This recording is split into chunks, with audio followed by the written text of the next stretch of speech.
You've been taught your whole life to be respectful, to always ask, to wait for a sign, to make sure she feels comfortable before you make a move. And while that intention is noble, while it comes from a place of care, the truth is the effect is often devastating.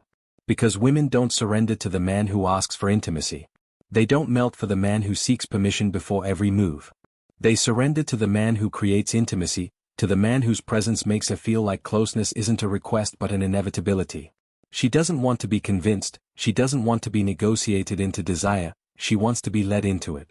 She wants a man whose energy feels like gravity, pulling her without pressure, without begging, without forcing, just a slow inevitability that she cannot resist.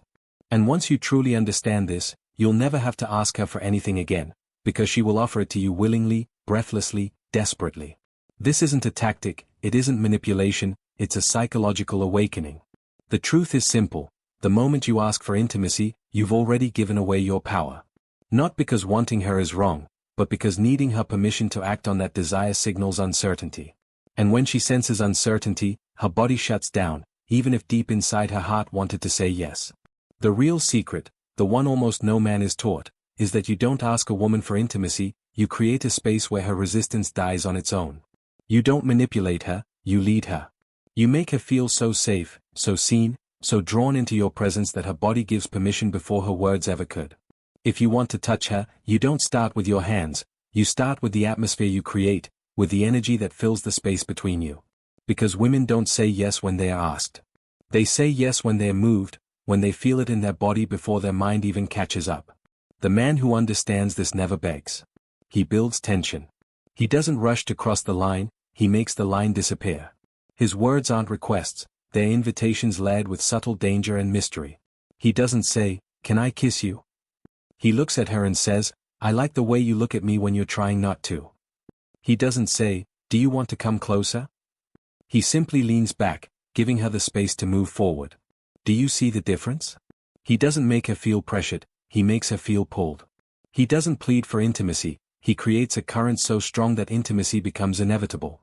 And that inevitability, that subtle feeling that she already said yes without speaking, is what makes her surrender feel natural, guilt-free, shame-free, like it was her idea all along.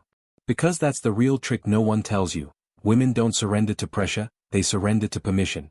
And the only man they surrender to is the one who makes them feel like the choice was theirs, not his. When it feels like her idea, there is no hesitation. There is only freedom. And freedom is the doorway to her deepest, rawest expression. Now let's look at what happens in real life. The average man tries to win intimacy by asking. He flatters her, builds rapport, signals interest, and then breaks the moment by saying things like, "Can I kiss you? Do you like this? Should we go back to my place?" And in that instant, he forces her into her head. She has to think, analyze, weigh the consequences, decide logically if she should or shouldn't. But here's the truth, women don't fall into intimacy through logic. They fall when their emotions outrun their minds, when they suddenly find themselves leaning closer and don't even know why, when silence feels electric and her breath catches in her chest. That's when her body betrays her mind, when her desire takes over before she can control it. The man who understands this doesn't push. He doesn't rush. He pulls without pulling. He watches the way her shoulders shift when he speaks. He notices how her breath deepens when he lowers his voice. He sees the way her silence lingers, not as rejection but as permission waiting to bloom. He doesn't say, "I want you." He says, "I like the way you look when you're holding something back." And now she's spiraling, now she's wondering, what does he see in me that I didn't show? You've touched not her skin, but her ego, her psyche, her hidden side.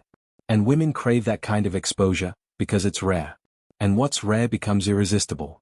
When she feels like she initiated, even subtly, that moment anchors itself in her memory. She replays it again and again because it gave her the thrill of being both in control and out of control at the same time, empowered, yet overwhelmed. That duality is intoxicating. And the way you deliver it is simple, you slow down. You leave sentences unfinished. You don't fill every silence. You let the pauses between words hum like electricity. You don't say, "Come over." You say, "I was going to spend tonight alone, unless that changes." You don't say, "I want you." You say, "You're distracting as hell." You drop breadcrumbs of desire and let her chase the trail. Not because she has to, but because she can't resist not knowing where it leads.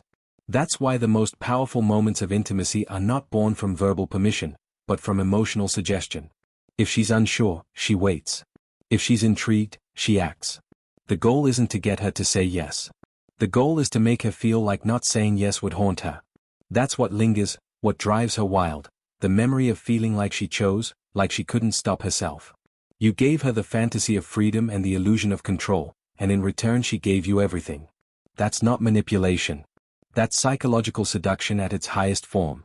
And here's the deeper truth. Women aren't waiting for a man to ask if he can have their surrender. They're waiting for a man who knows how to hold that surrender once it's given. The man who doesn't rush, doesn't hesitate, doesn't seek permission like a boy, he leads like a man. He slows his speech, moves with intention, controls the tempo of the moment like a conductor directing a symphony. He doesn't need her to act first. He sets the frame so clearly that her only decision is whether or not to step into it. Not because he forced her, but because he made it safe for her to let go. And safety doesn't mean softness, it means certainty. This is the difference most men never learn. Women aren't starving for pleasure, they are starving for relief. Relief from carrying the weight, from performing, from leading, from calculating every move. A woman only relaxes, only opens, only surrenders when she feels like she doesn't have to think anymore, when she knows you've got it under control. And the man who can give her that, who leads slowly, confidently, who stays grounded, who doesn't crumble when she pulls back, that's the man she craves. That's the man she chases in her mind long after he's gone. Because real intimacy isn't asked for, it isn't begged for, it isn't forced. It's created. It's drawn out like a tide pulling the shore. And the man who creates it owns not just her body in the moment, but her memory forever.